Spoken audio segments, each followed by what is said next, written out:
leaves so green. Here we come, a wandering so fair to be seen. Love and joy come to you, and to you Glad Christmas too. And God bless you and send you a happy new year. And God send you a happy new year.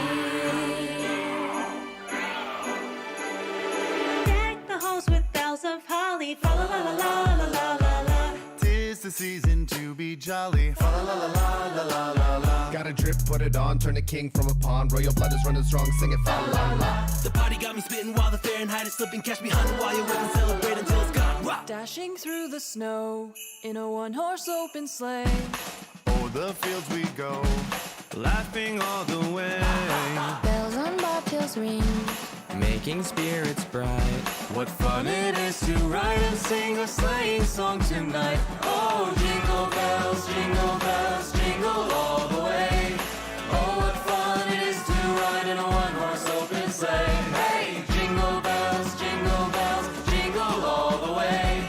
Oh, what fun it is to ride in a one-horse open sleigh. Hey! Good King Wenceslas looked down on the feast of Stephen.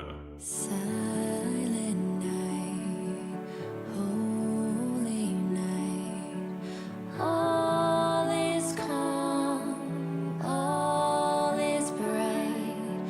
Round yon virgin mother and child.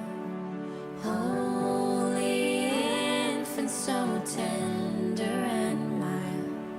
Sleep in heavenly peace. Sleep in heavenly peace. We wish you a Merry Christmas. We wish you a Merry Christmas. We wish you a Merry Christmas and a Happy New Year. We wish you a Merry Christmas. Good King What's-His-Ass looked out. No, Wenceslas, right? Okay. Merry Christmas. And you too. It is 6 a.m. on the West Coast, 9 a.m. on the East Coast of America, 2 p.m. in London, 7:30 in Mumbai, India, 11 p.m. in Kyoto, Japan, and in Malaysia, it's 1983. I'm Jay Sheldon. I'm not wearing pants. Because I don't have to wear pants. I work from home. From here up is all anybody ever sees of me. Although tomorrow we have a gathering at the office for the holiday. Just a short little gathering, little Secret Santa gift exchange and stuff.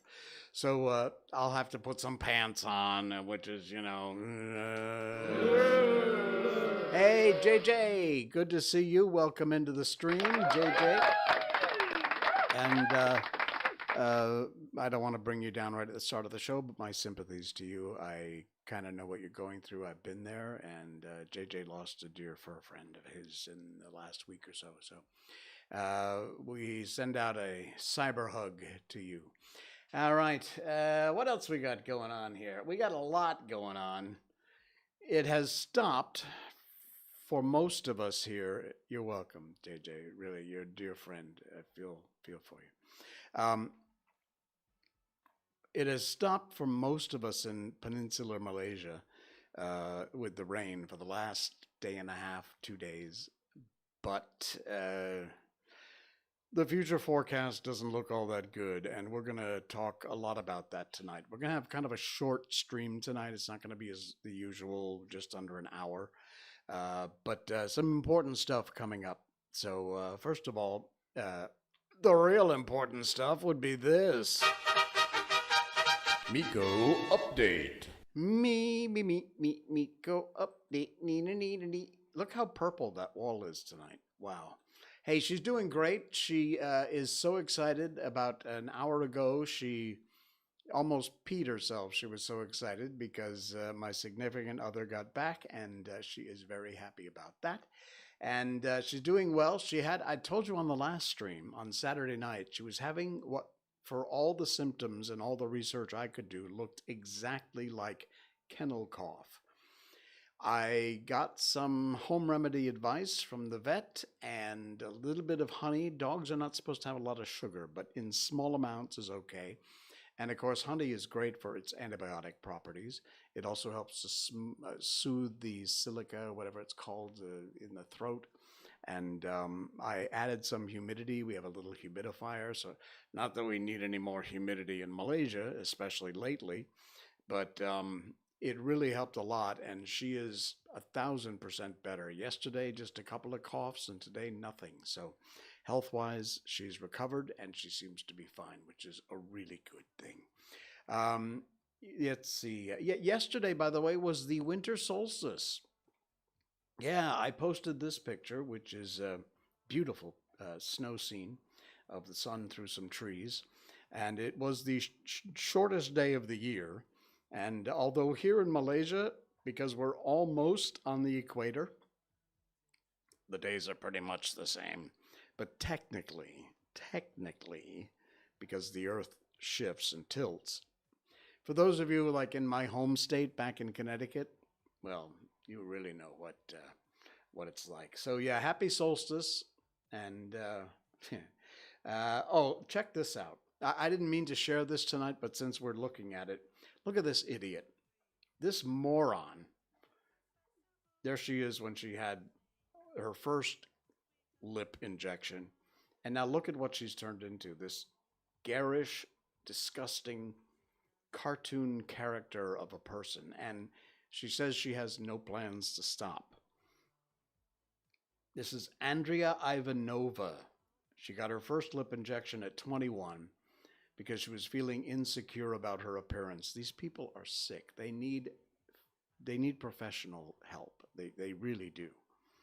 The injection gave her almost immediate boost of confidence. She decided to continue, had the procedure done every few months. And at this point, she has more than quadrupled the size of her lips. 26 injections and has no plans to stop. She boasts about having the biggest lips in the world and is set to get her 27th injection in time for Christmas. That's too bad because you were a very beautiful woman and you turned yourself into a freak. You know what? Political correctness, I don't give a crap. This is stupid. You need professional help. Please seek it. Unbelievable. The things that people will do. I think society, I know it's so easy to blame society, but we pressure these people into doing these things. People are being pressured all the time, especially these days. Ridiculously so. Stop doing that, would you? All right. Society as a whole, without the little idiosyncrasies like that moron,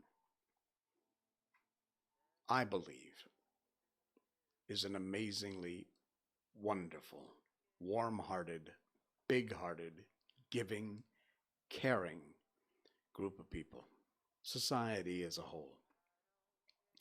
I lived in the U.S. for almost all of my life, except the last 20 years. When I moved to Malaysia, it'll be 20 years next year. I grew up in Connecticut. I then lived in Key West in Florida for 5 years, and then moved here to Malaysia. So I didn't get around a lot. But from Connecticut, it was easy to go to New York City, Boston, which I did a lot, and traveled around, saw most of the East Coast, none of the West Coast, except for a layover in LA and one in Seattle airports. But so that's my point of reference. That and 20 years in this amazing country. I did live in Thailand for about 2 months, but that doesn't really count. The Thai people are amazing. But you cannot beat Malaysians. All the stuff I'm going to talk about now has to do with Malaysians. Normal, everyday, dirt under your fingernails, hardworking Malaysians who, when the crap hits the fan,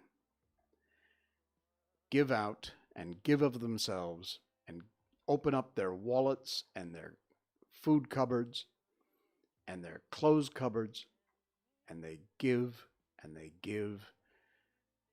Even when they don't have enough to give, they still give. For the last few days, since Thursday, Friday of last week, we were hit with some massive, massive rains across Malaysia.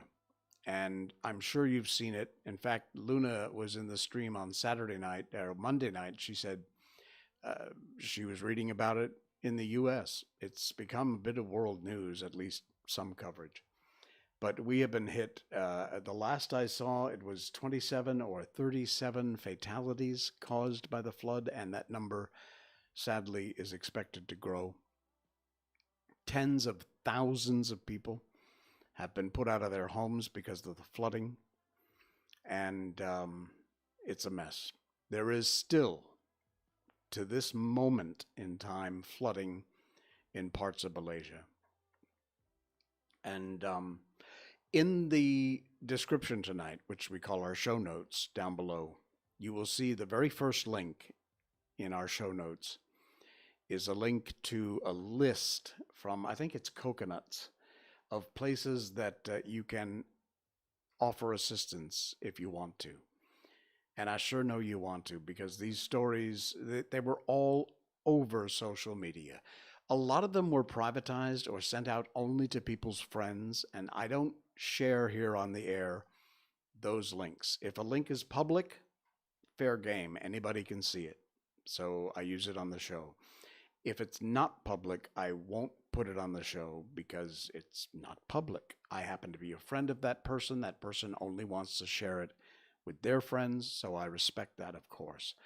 There is a post here from Charles Santiago, and he is an MP, a member of parliament for P110, Klang Ali Parliament Untuk P110 Klang. And Charles is very proactive when it comes to these kind of things. He's done a great job of keeping in touch with his constituents and made this post. I wanted to just share this with you. Distribution of food, water, minerals, clothes, mineral water, necessities in Telok Gong Central Village. And they've got some of the pictures here of some of the folks in need who are getting some assistance here. And he's got an address in this post about a CIMB bank account where you can make a donation to assist if you are so inclined. But all of these amazing posts that people have made about the assistance that people have given, that Malaysians who took up the charge when few others were, in some cases the people whose job it was to help and who fell short. Malaysians came to the call in remarkable ways. Look at these pictures. This fellow is in a hospital bed, and that, if you're listening on the podcast, please, I can't encourage you enough to check out these images on our video replay, which right now we're live, but we also have the video of this show up on rumble.com, YouTube, our YouTube channel, and also Facebook. You can watch somewhere whenever you're listening to the podcast. The link's in the show notes. Just check it out. But this is absolutely remarkable, the kind of images that have been coming through on social media. Just incredible. Some of the tragedies that people have gone through. And by the way, a lot of what I've seen in social media has been about the Klang Valley. That's a huge area in Malaysia, and right in the middle of the peninsular Malaysia. But people need to remember that we are not the only ones affected. I live in the Klang Valley. I live in Subang. And people in Johor, in fact, this post from a Facebook page called Johor, My Hometown. And you'll see these images here from Johor. Absolutely incredible, some of the devastation that's happened. Look at the inside of that car all caked with mud. That's just unbelievable. Look at that. So please do remember. Yeah, wow. That's insane. Crazy. Wow. Termelo, my point being that, don't think that only here in the Klang Valley people are having problems. All up and down Malaysia, from Pahang, Termelo, Triang area, many, many, many, many areas suffering not only from the rain and from the floods, Johor, as we just showed you, but also the folks in a lot of the small kampong areas, small villages, for those of you who aren't in Malaysia listening to the show. They are as inundated as we are here in the Klang Valley, and they need your help. And you can, again, the link to a whole list from, I believe it's Coconuts, is there in the show notes tonight, and you can check it. Yeah, it's coconuts.co, and that's where you'll find the link on our description down below. And if you want to know about ways that you can help, including our furry friends, cannot forget them. Of course, people being the priority, but our pets also have been suffering.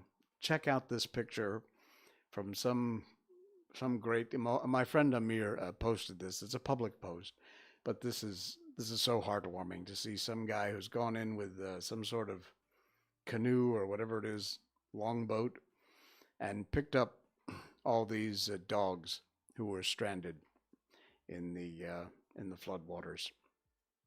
It's just amazing, heartwarming, so incredible to see the ways that people have helped out with donations, with jumping right in, bringing their boats and their inflatables to help rescue people. This from the Malay Mail, links in the description. If you have a pet that fell sick or got hurt during the floods, this amazing vet has offered now free veterinary treatment in Shah Alam from today. That was yesterday's headline.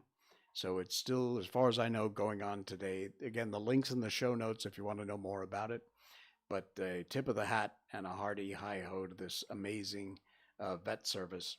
There's some of the problems in the flooding that the fur friends have had.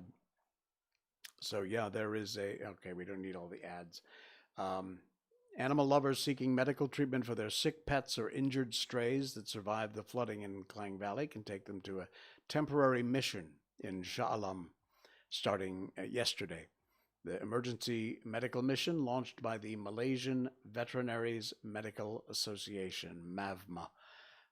Licensed vets will be treating the animals for free, and it runs from 9 in the morning till 6 at night in the parking lot of the KFC and Pizza Hut in Taman Sri Muda, which is one particular place in the Klang Valley that has been really, really badly hit. Sri Muda. So, but just a big thank you. And like I said, there were so many social media posts that I wanted to share but couldn't because they were privatized. They weren't public. But all you have to do is just do a search and you'll find the amazing pictures of the way Malaysians. In fact, that's why I know I wore this shirt. I try not to repeat my wardrobe too many shows in a row, but I had to wear this one tonight because I'm just so impressed. And thank you to the folks out there who give and give until it hurts to help fellow Malaysians. And it doesn't matter what your religion is, what your race is, what your creed is. It just doesn't matter. You're a Malaysian, and that's what matters. Wow.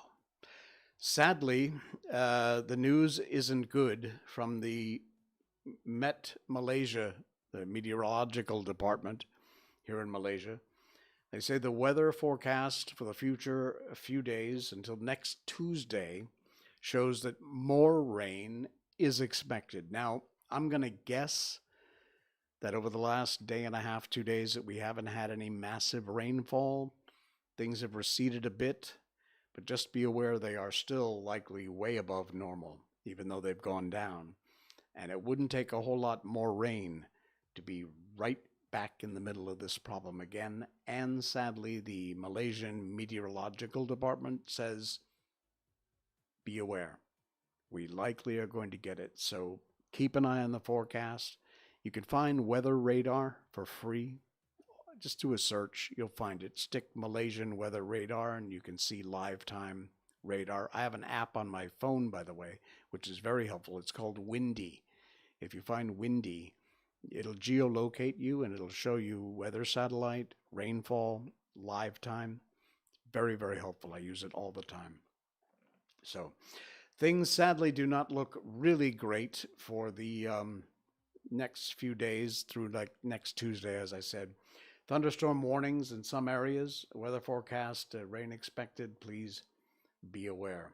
So yeah, that post again from Charles. Thank you for that. It's amazing, frightening. And once again, I'll show you, but I'm not going to go through the whole article because there's too much information here. But I did share it in the description down below of our show tonight, or the video if you're watching, or the podcast if you're listening. And by the way, those places to make donations, especially financial ones, they work no matter where you are in the world. So I know I have a lot of listeners in the US, the UK, India, wherever you may be. If you'd like to help, by all means, you will find places in our show notes in that first hyperlink there. But this article from coconuts.co, thanks very much to the good friends over there at Coconuts. And they have shared a whole list of ways and places you can go to or things you can do to offer to help. 41,000 plus people displaced. It says here at least 5 killed, but this was from 2 days ago. It's now sadly gone up to 30, 40 people, I believe, sadly. Worst flood to hit KL and Selangor in decades. Affected areas including Klang, Shah Alam, Puchong. And if you'd like to join the numerous Malaysians banding together to lend a helping hand or donate necessities to the flood victims, they have compiled the list, and these are, they've been checked out by the team at Coconuts. They are legitimate avenues for you to reach out. And as you can see, I'll just scroll through here. There's all kinds of links and places, both for financial help, donations of in-kind services, clothing, food, whatever it might be. So please do check out that link to Coconuts. And like I said, if you can't send clothes here from the US or the UK or India or wherever you may be listening, Australia, but you can make a financial donation to one of these links here on the page, and it would certainly help out. And sadly, we could use the help. So we thank you in advance for whatever you might be able to do. All right, what else is going on? We're going to get off the topic of flooding for a while. Coffee break time. I missed talking about this on Monday's show because we had so much else going on. But I saw this post from Engelbert Humperdinck. You might recognize the name, very famous singer from the 70s, 60s, and 70s. But he posted about Carlos Marin. You probably don't know the name Carlos Marin, but you might know the name Il Divo. You will certainly recognize the face. And Engelbert writes, "It is with a heavy heart we're letting you know that our friend and partner Carlos Marin has passed away. He will be missed by his friends, families, and fans. There will never be another voice or spirit like Carlos. For 17 years, the four of us have been on this incredible journey of Il Divo together. They had a time back, was it the 80s or 90s, where they're very operatic, four guys who sing amazing songs, cover songs mostly. And it says here, we'll miss our dear friend. We hope and pray that this beautiful soul will rest in peace. David, Sebastian, and Urs, the other surviving 3 members of Il Divo. So it's been a long time since I had thought about Il Divo, but sadly Carlos has passed away. All right. You know what? I was going to share the Scottish bridge story, but it just seems a little inappropriate tonight. So I'm not going to. We'll do it in our next show. The link is in the show notes if you want to read it. It's an interesting article, very weird, but we'll actually talk about it coming up in our next show. Because I don't know, it just doesn't feel right tonight. So, all right. What does feel right, though, is to do the last part of our book and a little special treat after that. So as you know, we read books on this show at the end of our stream. And we've done all kinds of amazing classic books, from Peter Pan to The Wonderful Wizard of Oz to The Little Prince, you name it. We've read a ton of them. This is our, 155th show, I think? Wow. So we do that because we like to encourage you to read. We like to encourage your kids to read. And we like especially to encourage you to read to your kids. And we get these from the Gutenberg Project, gutenberg.org. They're all free. They're in the public domain. And this is my all-time favorite Christmas story. It's called A Christmas Memory. It was written a long time ago by Truman Capote. Amazing writer. If you've never read In Cold Blood, do yourself a favor. But we're going to finish it out tonight because I will let you know now that this is going to be our last stream until Monday. We normally do Monday, Wednesday, Saturday, but this Saturday, Christmas Eve, Christmas Day night, I'm going to take a break from doing our show and spend some time with loved ones. So, yeah, I will not be here for Saturday night, but I'll pick you up again on Monday. We'll be starting a new book Monday, too. So tonight we're going to finish out the Truman Capote's amazing story, A Christmas Memory. And we'll back up just a little bit because they had just woken up on Christmas morning, had their breakfast, which puts everyone in a good humor, except my friend and me. Frankly, we are so impatient to get at the presents, we can't eat a mouthful. Here we go. Well, I'm disappointed. Who wouldn't be? With socks, a Sunday school shirt, some handkerchiefs, a hand-me-down sweater, and a year's subscription to a religious magazine for children, The Little Shepherd. It makes me boil, really does. My friend has a better haul. A sack of satsumas, that's her best present. She is proudest, however, of a white wool shawl knitted by her married sister. But she says her favorite gift is the kite I built her, which is blue and scattered with gold and green good conduct stars. Moreover, my name is painted on it. Buddy. Buddy, the wind is blowing. The wind is blowing, and nothing will do till we've run to a pasture below the house where Queenie has scooted to bury her bone, and where, a winter hence, Queenie will be buried too. There, plunging through the waist-high grass, we unreel our kites, feel them twitching at the string like skyfish as they swim into the wind. Satisfied, sun-warmed, we sprawl on the grass, peel satsumas, and watch our kites cavort. Soon, I forget the socks and hand-me-down sweater.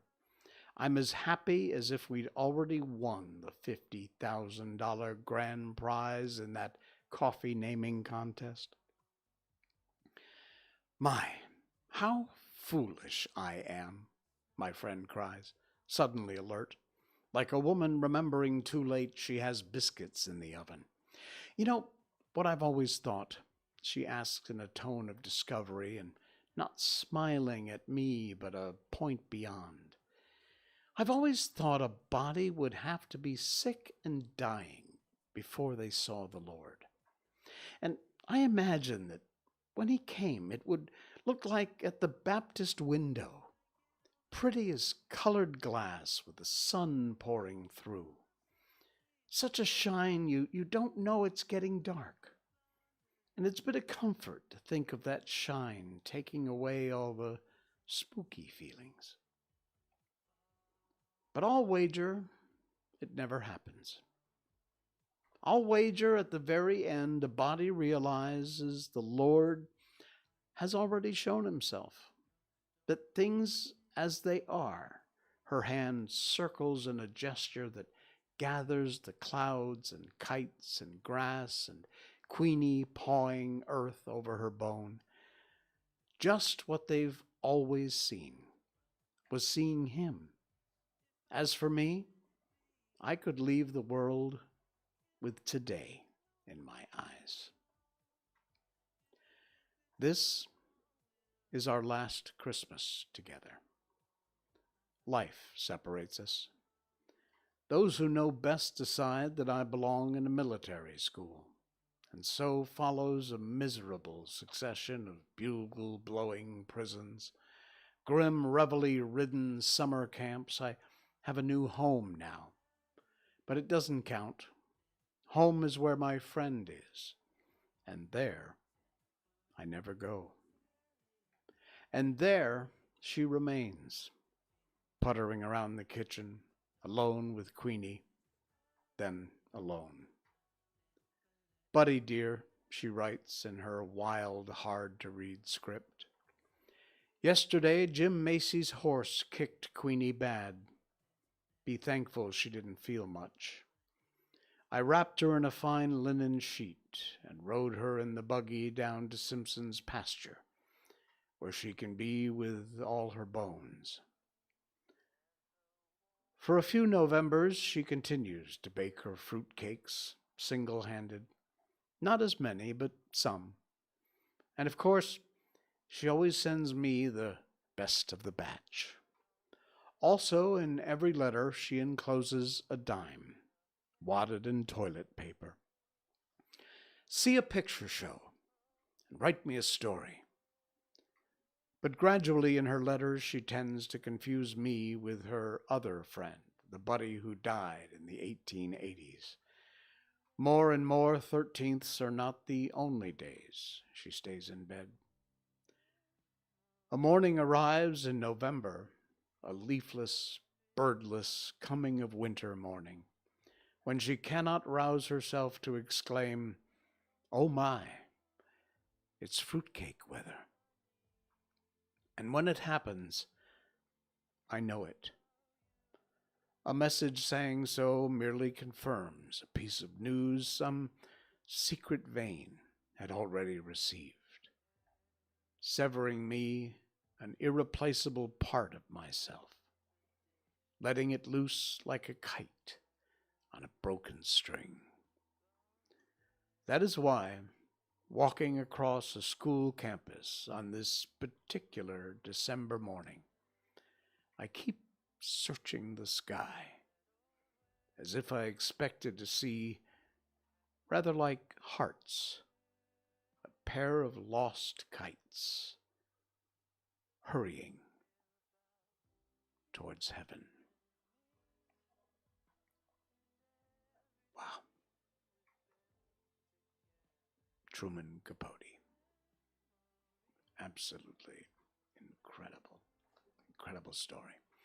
So we will have that posted up in segments on our YouTube channel, if you'd like to just listen to the whole story by itself without me making all the funny, strange comments in between. And finally tonight, I told you this stream was going to be a little shorter than normal. But I did want to leave you with one last thing, because we will not be here Christmas Day night, Saturday night. So, to celebrate the season, I've got one more reading for you. It's a short one. You've heard it before, but hear it again. Why not? This is the original Night Before Christmas. 'Twas the night before Christmas, when all through the house not a creature was stirring, not even a mouse. The stockings were hung by the chimney with care, in hopes that St. Nicholas soon would be there. The children were nestled all snug in their beds, while visions of sugar plums danced in their heads. And Mamma in her kerchief, and I in my cap, had just settled down for a long winter's nap, when out on the lawn there arose such a clatter, I sprang from the bed to see what was the matter. Away to the window I flew like a flash, tore open the shutters, and threw up the sash. The moon on the breast of the new-fallen snow gave the luster of midday to objects below, when what to my wondering eyes should appear but a miniature sleigh and 8 tiny reindeer. With a little old driver so lively and quick, I knew in a moment it must be Saint Nick. More rapid than eagles his coursers they came, and he whistled and shouted and called them by name. Now Dasher, now Dancer, now Prancer and Vixen, on Comet, on Cupid, on Donner and Blitzen, to the top of the porch, to the top of the wall. Now dash away, dash away, dash away all. As dry leaves that before the wild hurricane fly, when they meet with an obstacle, mount to the sky, so up to the housetop the coursers they flew, with a sleigh full of toys, and St. Nicholas too. Then, in a twinkling, I heard on the roof the prancing and pawing of each little hoof. As I drew in my hand and was turning around, down the chimney St. Nicholas came with a bound. He was dressed all in fur, from his head to his foot, and his clothes were all tarnished with ashes and soot. A bundle of toys he had flung on his back, and he looked like a peddler just opening his pack. His eyes, how they twinkled, his dimples, how merry! His cheeks were like roses, his nose like a cherry. His droll little mouth was drawn up like a bow, and his beard on his chin was as white as the snow. The stump of a pipe he held tight in his teeth, and the smoke, it encircled his head like a wreath. He had a broad face and a round little belly that shook when he laughed like a bowl full of jelly. He was chubby and plump, a right jolly old elf, and I laughed when I saw him, in spite of myself. A wink of his eye and a twist of his head soon gave me to know I had nothing to dread. He spoke not a word, but went straight to his work, and filled all the stockings, then turned with a jerk, and laying a finger aside of his nose, and giving a nod, up the chimney he rose. He sprang to his sleigh, to his team gave a whistle, and away they all flew like the down of a thistle. But I heard him exclaim, as he drove out of sight, "Happy Christmas to all, and to all a good night." I'll see you Monday. I'm Jay Sheldon. I'm not wearing pants. Good night. Yo.